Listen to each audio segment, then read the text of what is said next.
지난 6월 30일 열린 최저임금위원회에서는 내년 시급을 9,620원으로 확정 고시했습니다. 이 가운데 최저임금 받으시는 분이 있는지 모르겠어요. 알바 받는 사람들한테 굉장히 중요한데, 아무튼 이로써 근로자들은요, 내년에 최저 201만 580원을 이제 월급으로 받게 된 것입니다. 그렇지만 한국의 연간 물가 상승률은 보통 1 내지 2%였는데 지난 5월에 벌써 4%가 넘었고 연말까지 얼마나 높아질지 모릅니다. 시중금리도 계속 오르고 있습니다. 물론 생활 물가도 수직 상승하고 있어 서민들의 삶은 더 팍팍해져 가고 있습니다. 그런데 오늘은 무슨 날이에요? 맥주 감사절이죠. 이 맥주 전설 한국교회가 전통적으로 7월 첫 번째 주일을 지킵니다.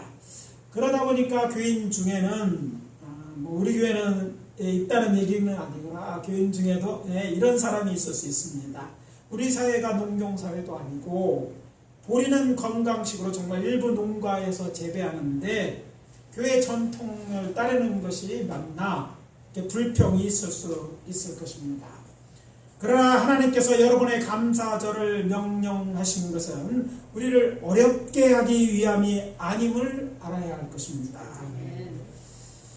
따라서 저는 하나님의 뜻에 대한 오해를 풀어드리기 위하여 또 봉독한 본문을 중심으로 하나님께서 맥주절 같은 감사절을 지키게 하신 이유에 대해서 지키면 복받는 절기라는 제목으로 하나님 말씀을 전하고 은혜를 나누도록 하겠습니다. 첫 번째 우리에게 주시는 메시지는 이것입니다. 처음 익은 열매로 하나님을 공경하는 자에게 모든 복이 임합니다. 따라해 봅시다. 처음 익은 열매로 하나님을 공경하는 자에게 모든 복이 임한다. 이게 하나님의 말씀이라는 거예요. 맥주 감사를 지키는 것이 어떻게 하나님의 복을 받게 되는 근거가 되는지 알기 위해서 먼저 저는 솔로몬의 잠언을 참고해서 말씀드립니다. 잘 아시는 것처럼 잠언은 솔로몬 그리고 몇몇 현인들이 사람들로 하여금 하나님을 경외하는 것이 얼마나 지혜로운 일인지 깨달아 알게 하려고 기록한 말씀입니다. 솔로몬의 잠언 유명하죠. 세상 사람들도 그 진리, 그 지혜가 놀랍기 때문에 이것을 참고하는 그런 이야기인 것이죠. 그러니까 이 잠언에 들어있는 말씀들은 수많은 삶을 통하여 실천되어지고 경험되어서 검증되어진 말씀이라는 것을 먼저 기억해야 돼요. 하나님의 직접적인 말씀은 아니지만 저들이 특별히 믿음자들이 신앙 안에 살아가면서 그들의 삶은 통으로 경험한 하나님의 일하심 그리고 깨달은 말씀이라는데 우리가 이 말씀을 주의 깊게 들어야 될 이유가 있는 것이죠. 그것들 중에 특별히 맥주 감사절과 깊은 관련이 있는 말씀이 잠언서 3장 9절 그리고 10절의 말씀입니다. 내 재물과 내 소산의 처음 익은 열매로 여호와를 공경하라. 그리하면 내 창고가 가득 차고 내 포도주 틀에 새 포도즙이 넘치리라. 아멘? 아멘입니까? 네. 흥미로운 사실은 본문에는 맥주절에 관해서 언급한 부분이 없습니다. 그럼에도 불구하고 제가 이것이 맥주 감사절과 관련이 있다고 말씀드리는 이유는 소산물의 처음 익은 열매로 여호와를 공경하라는 말은 이스라엘 사람들에게는 맥주절을 지키라는 말로 들렸을 것이기 때문입니다. 출애굽기 34장 22절에 초실절이라고 언급되어 있고 또 그 앞에 14절에 너는 매년 3번 내게 절기를 지킬지니라고 하는 말씀이 나오는 것을 보면 그렇습니다. 그 내용을 살펴보면 너는 매년 3번의 절기를 지키라고 했는데 첫 번째 6월절에 대한 언급이 나옵니다. 그리고 본문이 나오고 뒤에 수상절에 대한 언급이 나옵니다. 따라서 이 초실절은 그 세 절기가 무슨 절입니다. 유월절, 그리고 맥추절, 즉 칠칠절, 그리고 수장절이니까 가운데 이야기, 즉 초실절은 다른 초실절을 이야기하는 게 맥추절의 초실절을 가르치는 것임을 알 수 있기 때문입니다. 사실 맥추절은 미래의 첫 열매를 드리는 절기입니다. 그렇다고 해서 잠언에 언급된 소산물의 처음 익은 열매를 미래의 초실절에만 국한해서 이해할 필요는 없을 것입니다. 왜냐하면 유대 명절 중에 유월절에 시작하여 이어지는 무교절 첫날 곧 원식구 첫날은 보리의 초실절이고, 수장절 역시 밭에 뿌린 것의 첫 열매를 거두어 드림으로 지키게 하는 소산물의 처음 열매를 드리는 절기입니다. 물론 절기가 아니더라도 이스라엘 자손은 여름실과 곧 포도, 무화과, 감람나무 열매, 곧 이제 올리브죠. 올리브, 석류 같은 열매의 첫 열매도 하나님께 드렸습니다. 이 모두가 가나안 땅에서 나는 소산물이고, 그렇기 때문에 이 잠언의 내용은 그것이 어떤 첫 열매이든지 그것을 여호와께 드림으로 여호와를 공경하는 자에게 이런 복이 임할 것임이라 가르치고 있다고 보아야 할 것이기 때문입니다. 그리고 오늘 본문 말씀을 주의하여 봐야 할 것은, 이것은 전반부인 9절 곧 조건절과 10절 결과절로 되어 있어 앞에 조건이 충족되면 뒤에 결과가 이루어지는 구조로 되어 있다는 점입니다.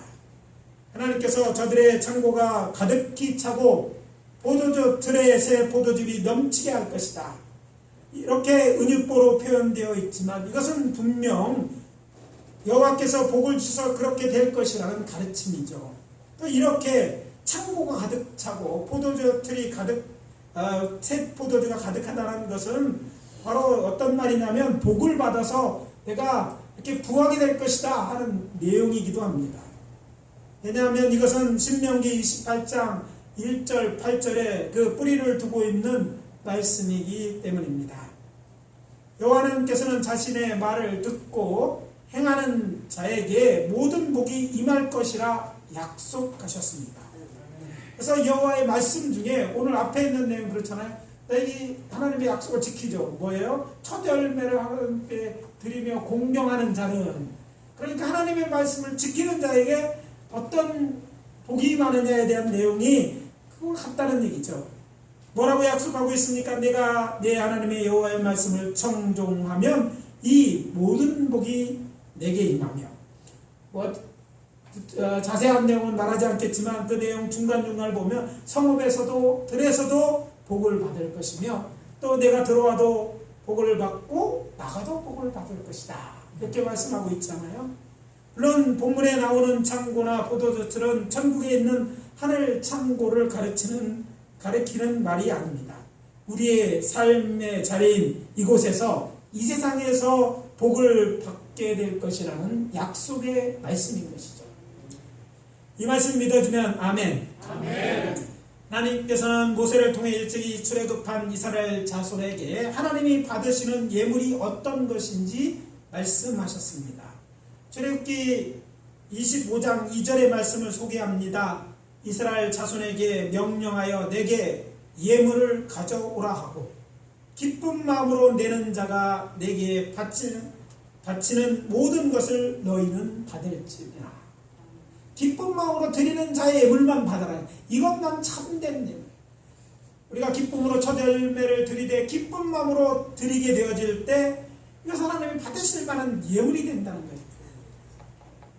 그 말은 또 다르게 생각하면 우리가 율법에 정한 예물이야 할지라도 기쁜 마음으로 드리지 않는 예물은 하나님이 받으시지 않으실 거라는 얘기인 거죠.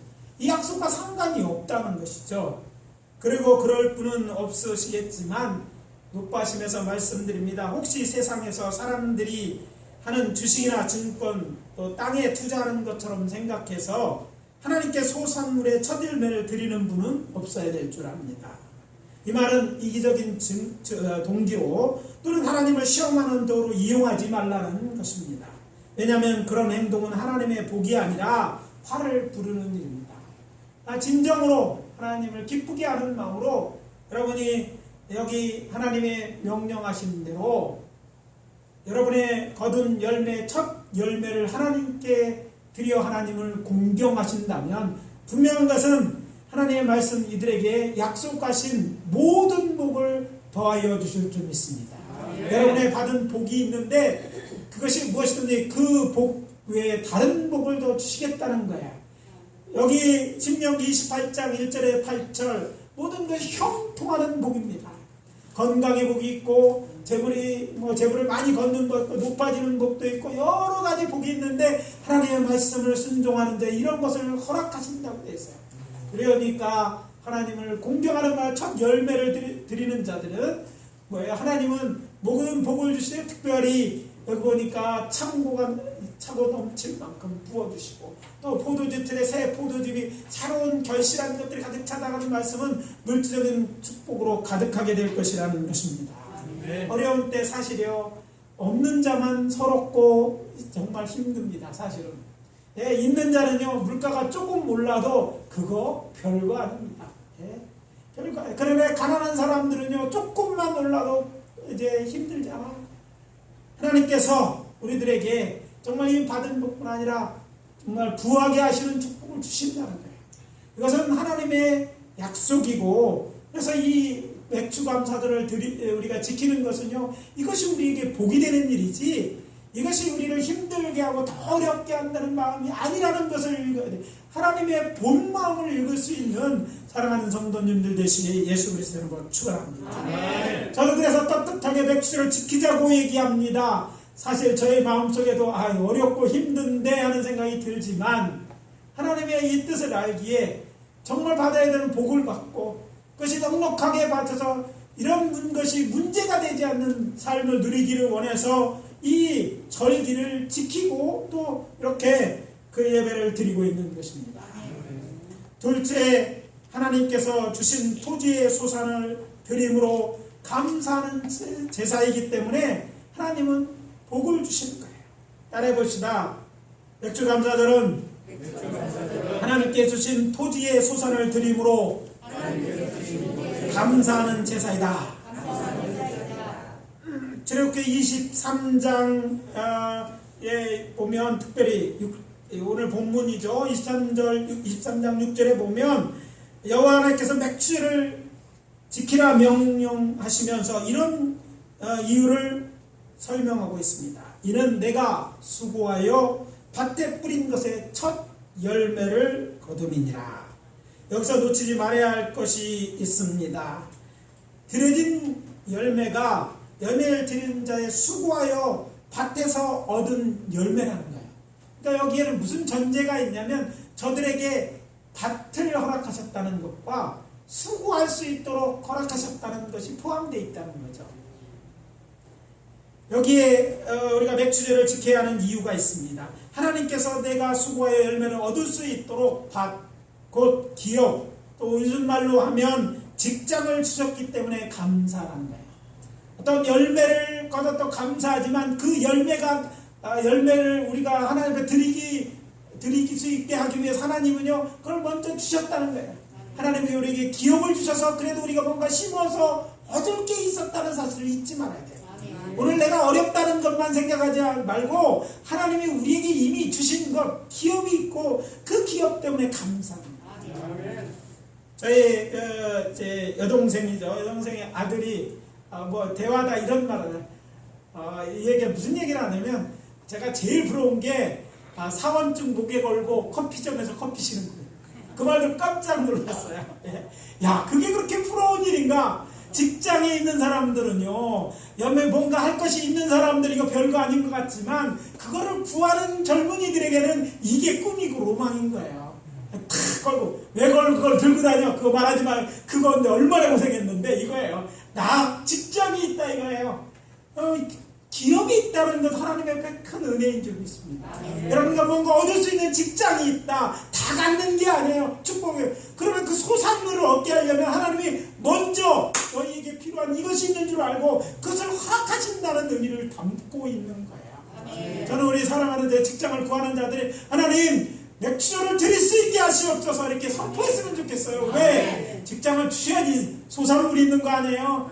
그렇잖아요. 없으면 그것도 없는 거예요. 그러니까 그걸 구하는 좀 지혜로운 기도인 것, 이런 기도를 드리기로 합니다. 아멘.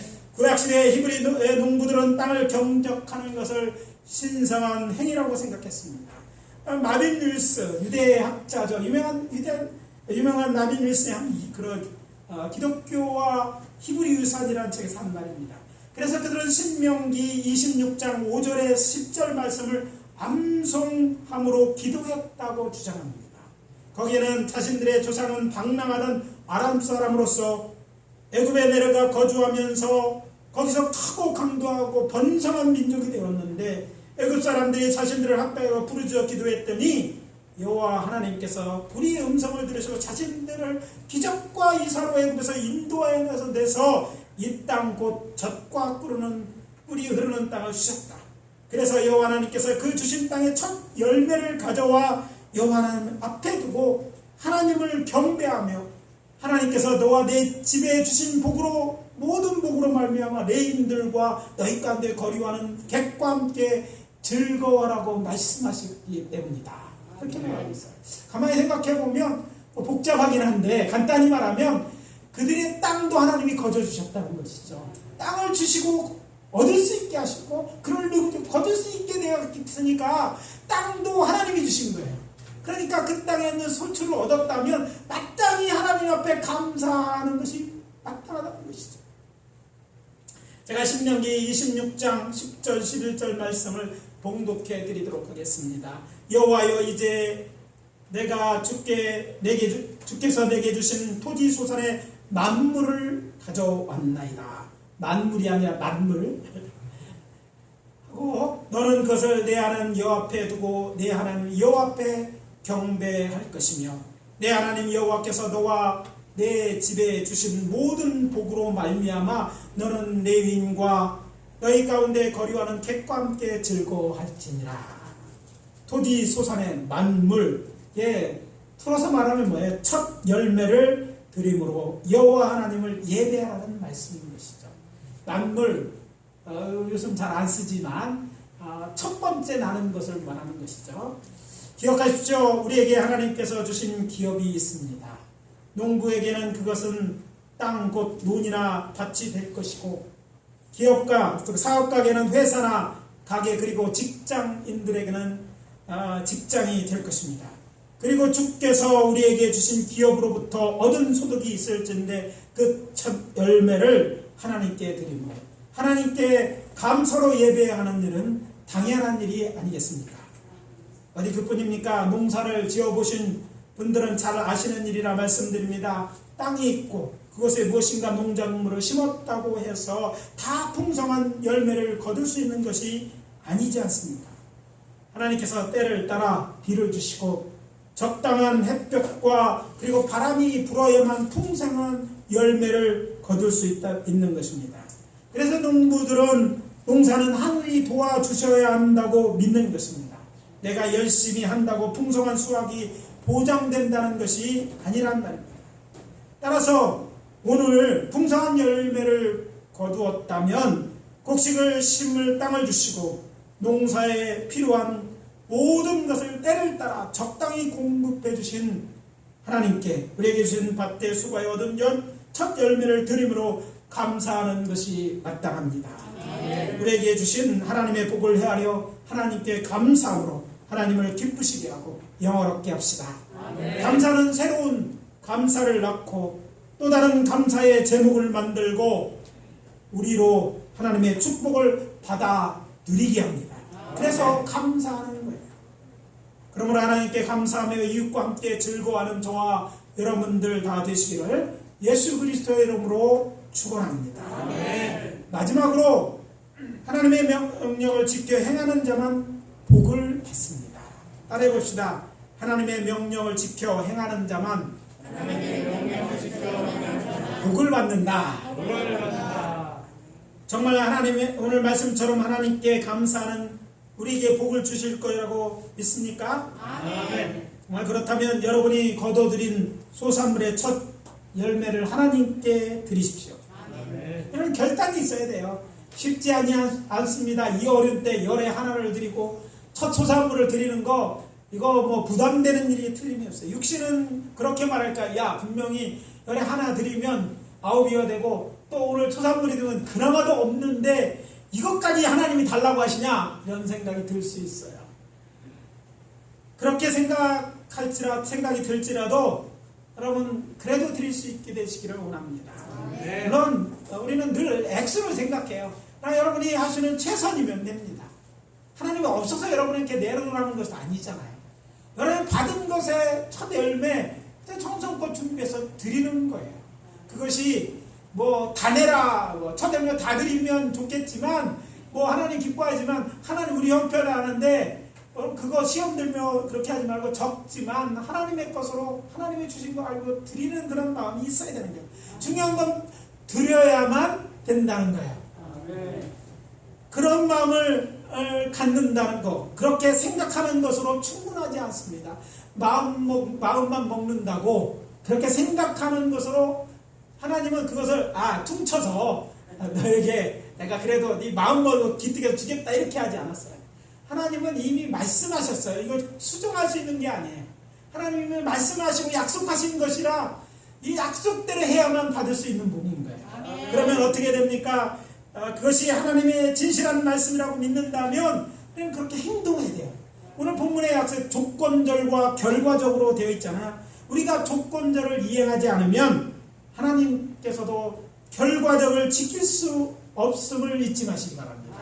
하나님은 우리에게 더 많은 것을 준비하시고 우리에게 요구하시는 거예요. 하나님이 없어서 요구하는 게 아니잖아요. 우리의 복 주려고 요구하는 것인데 우리가 안 드린다면 하나님은 복을 주고 싶어도 주실 수 없는 거예요. 왜 복을 줘? 우리도 그럼 주지. 그렇게 되면 하나님의 공평성이 사라지는 거예요. 하나님이 전제를 붙였다면 우리 전제, 조건절을 이행하는 것이 필요해요. 여러분 성경을 통해서 발견하는 하나님이 무엇입니까? 하나님은 좋으신 하나님입니다. 한번 우리 은영들하고도 얘기했죠. 우리 교회 저쪽 벽면에다 God is good all the time 이라는 그 글을 적으려고 합니다. 그래서 이게 준비하고 있는데 아무튼 왜 이것을 적으려 하면 이건 정말 우리 예수 믿는 자들뿐 아니라 세상 사람 모두 알아야 돼요. 하나님은 좋으신 하나님입니다.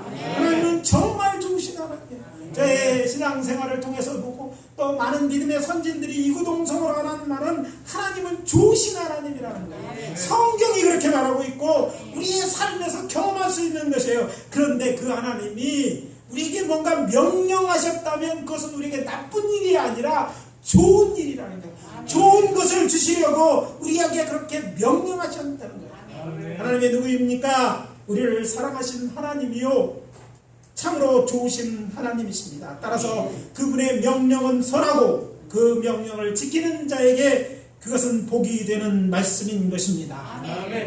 하나님은 우리의 삶을 필요 없이 제한하거나 속박하시는 분이 아닙니다. 우리가 어렵게 되는 것을 기뻐하는 분이 아니에요. 하늘 아버지이지 않습니까?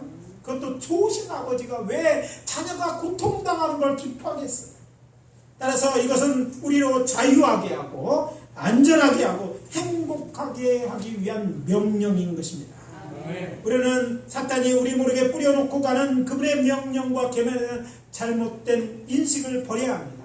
혹시 이것이 이스라엘 자손에게 주신 명령이요 약속이라고 생각하는 분이 계시지 않는지 모르겠어요. 예, 맞습니다. 그렇습니다. 우리는 이방인입니다. 그럼에도 불구하고 이 말씀이 우리에게 유효한 것은 우리는 이제 예수 믿음으로 영적 이스라엘이 된 것이고 아브라함을 믿음의 조상으로 여기는 하나님의 자녀들이기 때문에 이 약속은 우리에게도 유효한 것이기 때문입니다. 앞에서 저는 렉주얼을 지키라는 하나님의 명령은 미래 초실절로 6월절이 지난 다음 날부터 시작해 50일째 되는 날, 곧 77절 또는 오순절로 풀리는 날입니다. 그래서 우리에게는 성령 강림절로 알려졌지만 이때부터 미래 추수가 시작됩니다. 따라서 맥추절은 한국에서 한국교회가 지키는 맥추절과 비슷한 때에 지켜지는 절기이기도 합니다. 차이가 있다면 한국에서는 전통적으로 벼를 심은 다음에 이모작업으로 보리와 밀을 특별히 가을 밀, 뭐 봄에 심는 봄밀이 있고 가을에 쓰는 밀을 가을밀이라고 하는데 이 가을밀을 함께 심어왔기 때문에 보리나 밀의 수확 시기가 비슷합니다. 그래서 다 섞어서 맥추감사절로 지키는 것이죠.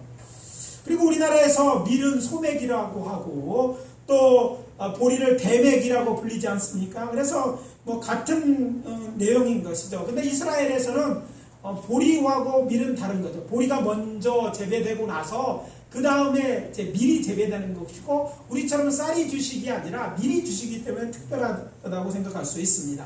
아무튼 가을에 쌀을 수확하는 추수 감사절과 구별해서 지금의 한국교회는 요 맥추감사절을 지켜오고 있습니다. 그렇지만 흥미로운 사실이 있습니다. 추수감사절은 한국교회가 결정한 일입니다. 장로교에서 1904년 결정을 지키는데 맥추감사절이 언제부터 시작되었는데 그 기록을 찾을 수가 없어요. 그러니까 결의함적이 없음에도 불구하고 전통적으로 언제부턴가 한국교회가 이 맥추감사를 지켜왔다는 거예요. 그것도 여러분 전 세계에서 1년에 2번 맥추감사, 2번 이상 맥추감사처럼 이 추수감사절을 지키는 나라가요 이스라엘과 한국 두 군데밖에 없어요. 한 번만 지킵니다. 미국도 한 번 지킵니다. 미국 추수감사절만 있어요. 근데 우리 한국은 왜 이렇게 교회가 가난한 나라일 때 이게 시작됐잖아. 왜 이걸 지키기 시작됐을까?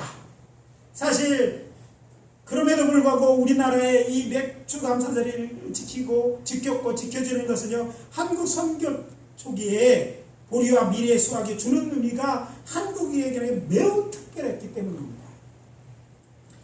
뭐 여기 있는 어르신들은 어려운 때를 지나셔서 아시겠지만 우리 뭐 할아버지, 저 노인인데 할아버지라고 좀 이상하긴 한데 아무튼 할아버지들 때 그랬다는 거예요. 그때가 특히 얼마나 어려운지 가난해서 혹독한 겨울을 나했던 때입니다.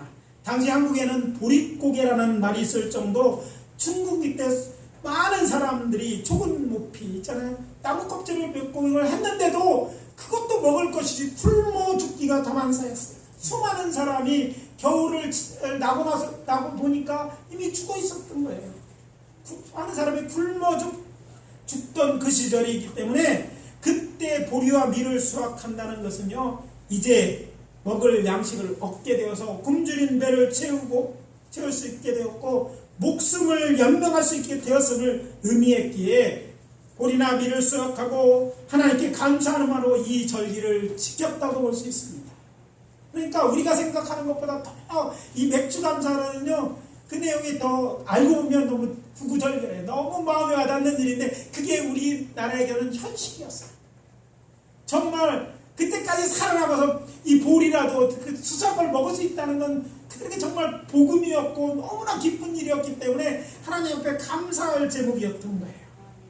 지금 우리나라는 가난한 농업국가에서 전 세계가 잘 사는 나라들이 가입하는 OECD에 속한 나라가 되었고 세계 7위의 경제대국이 되었습니다.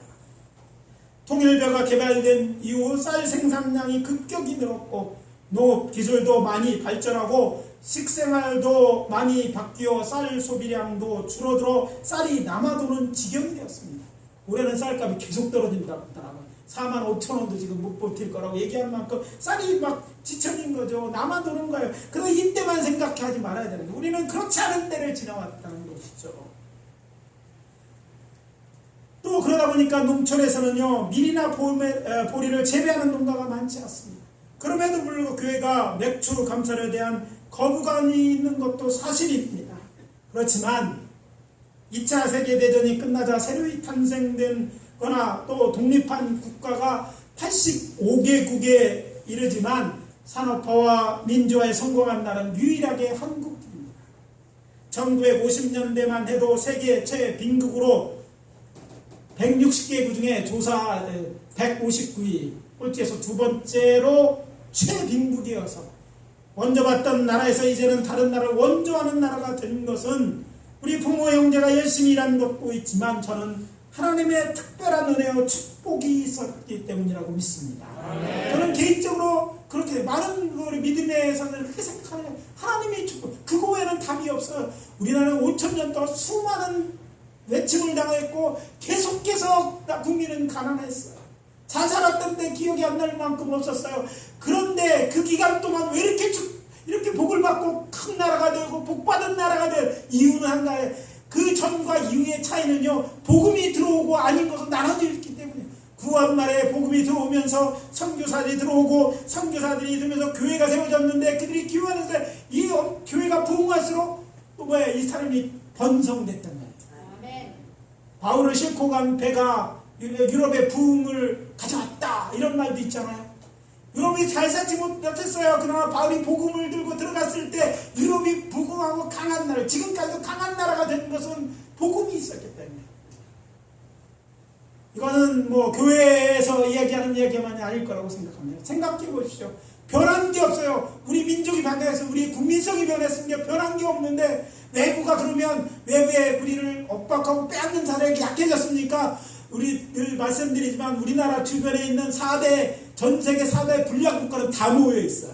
소련, 중국, 일본, 북한까지 세계에 힘있는 세대 강대국 사이에 우리나라, 그것도 한반도 반밖에 안 되는 이 나라가 이 복을 받는 것, 세상으로 설명할 수 없는 게, 다른 나라는 열심히 일 안 합니까?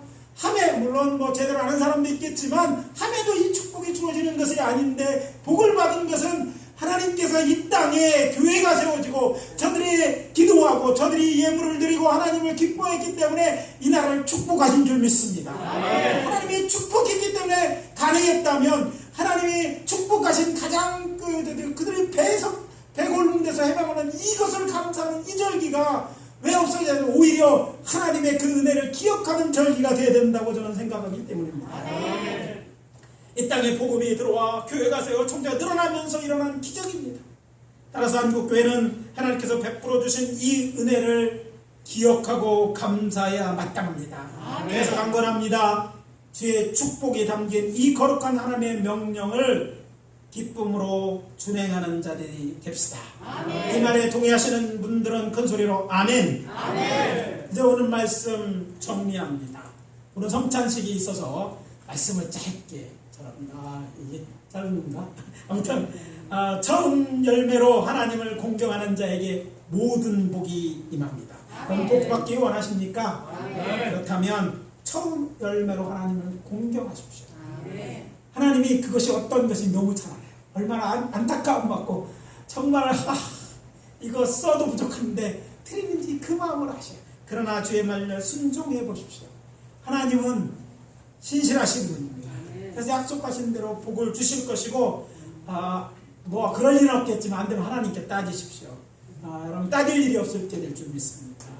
둘째, 하나님께서 주신 토지의 소산을 드림으로 감사하는 제사이기 때문에 드려져야 되고, 셋째, 하나님의 명령을 지켜 행하는 자는 복을 받는다는 사실을 알고 순종함으로 우리의 좋으신 하늘 아버지께서 주시는 모든 복을 받아 누리게 되시기를 예수 그리스도의 이름으로 축원합니다. 축원합니다. 다 같이 기도합시다. 하나님의 은혜에 대해서 먼저 감사하는 절기입니다. 우리가 예물 드린 것도 좋지만 그것으로 충분하지 않습니다. 하나님께서 이렇게 감사의 절기를 주신 것 기억하고 하나님께 2, 3분 동안만 간단히 기도하고 제가 마무리 기도하도록 하겠습니다. 하나님의 은혜에 감사하기 바랍니다. 아버지 하나님, 이 시간 감사의 제사를 드립니다. 우리에게 베푸신 하나님의 은혜가 크십니다. 우리를 구원하신 은혜도 큰데 우리를 어려움 가운데 구원하고 우리로 복받는 인생이 하기려고 이런 아버지 하나님 말씀을 주시고, 이런 말씀을 통해서 아버지 하나님의 살아계심을 증거하고 하나님의 좋으심을 경험하게 도와주시고 하나님을 믿는 자, 이렇게 복받는 자를 증거하시니 감사합니다. 오늘 우리가 누리고 있는 것, 우리의 노력의 결과 있겠지만 그것으로 모든 것이 그것 때문이라고 말할 수 없는 것은 하나님의 은혜가 있었기 때문입니다. 하나님이 도와주셔서, 하나님이 복을 주셔서 직장을 갖게 하시고 기업이 있게 하시고 그 기업에 하나님 축복하시고 때를 따라 보신 은혜가 있었음을 이 시간 고백합니다. 하나님, 좋으신 우리 하늘 아버지, 하나님만 영광을 받으시옵소서. 하나님은 좋으신 하나님인 줄 믿습니다. 아버지 하나님, 아직도 이 사실을 모르는 자들이 이 하나님을 발견해내게 도와주시옵소서. 우리를 죄의 멸망당하는 존재 않고 구원하시는 그 하나님, 우리를 사랑하셔서 우리 인생에 복을 주시는 그 하나님을 알게 하시고 아버지 하나님의 받은 은혜를 기뻐하며 감사하게 도와주시옵소서. 주여 건강을 잃고 보니까 아버지 때까지 건강에 사는 사람이 은혜였고 아버지 하나님의 축자를 잃고 아버지 하나님 하나님의 은혜였음을 다시 기억하는 자들이 있습니까? 아버지 하나님이여 그렇지만 아버지 하나님이여 이 은혜를 아버지 하나님 다시 한번 회복하는 역사가 있게 도와주시고 다시 우리의 삶에서 주의 풍성하신 은혜를 하나님의 베푸시는 은혜와 아버지 하나님이여 우리의 삶에 베푸신 하나님의 감사의 제목을 찾아 감사하며 경배하는 저희들 되게 도와 주시옵소서. 하나님 참으로 좋으신 하나님이심을 이 시간 고백합니다. 하나님의 영광을 받아 주시옵소서. 아버지 하나님 주의 은혜와 사랑을 감사합니다. 지키면 복을 받게 하기 위해 우리로 맥주절을 지키라 명령하신 하나님, 이제 이 명령을 지키며 하나님께 영광과 감사와 찬양과 존귀를 올려드립니다. 하나님은 좋으신 하나님이여 우리에게 베푸신 이 은혜를 우리가 기억합니다. 또 아버지 하나며 또 다른 은혜를 주실 줄 믿고 감사함으로 드린 일을 축복하여 주시옵소서. 아멘. 하나님 믿음으로 드린 손길 위에 축복하시되 정말 어려운 중에 드린 손길을 기억하여 주시옵소서. 아멘. 저들의 아픔과 눈물을 보시고 하나님의 풍성하신데도 아버지 하나며 오늘 어려움에 저들이 간증이 되고 하나님의 복받는 자리에 설 수 있도록 인도하여 주시옵소서. 아멘. 우리의 입술에 아버지 하나님의 베푸신 은혜를 헤아려 감사하는 자들이 되게 도와주시고 늘 하나님의 은혜 때문에 감사하고 찬양하고 영광 돌리는 저희들이 되어줄 수 있도록 축복해 주시옵소서. 아멘. 하나님의 사랑과 은혜를 감사드립니다. 이 설교를 하나님 앞에 드리며 아버지 하나님의 예배합니다. 우리 예배를 흠양하여 주시옵소서. 아멘. 지금은 우리 구주 예수 그리스도의 은혜와 하나님 아버지의 사랑하심, 성령의 내주 역사 교통하심이 맥주절에 이 절기를 지킴으로 복받게 하신 그 메시지를 마음에 새기고 복받는 인생이 되기로 다짐하고 하나님을 기쁘게 하는 자로 살아가기로 다짐하는 당신의 사랑하는 자녀들 한 사람 한 사람 머리머리 위에 지금부터 영원까지 함께 하실지어다. 아멘.